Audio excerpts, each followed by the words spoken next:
Hello guys! Ito ang dinner ko ngayon.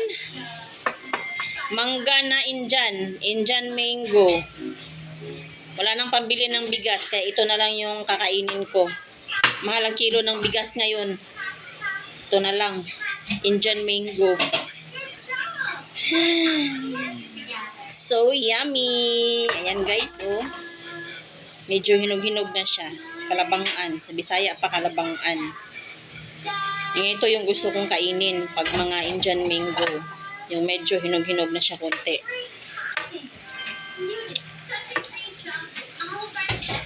Indian mango.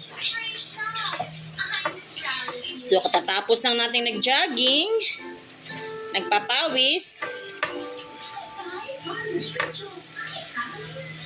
kain tayo ng Indian mango. Ito na yung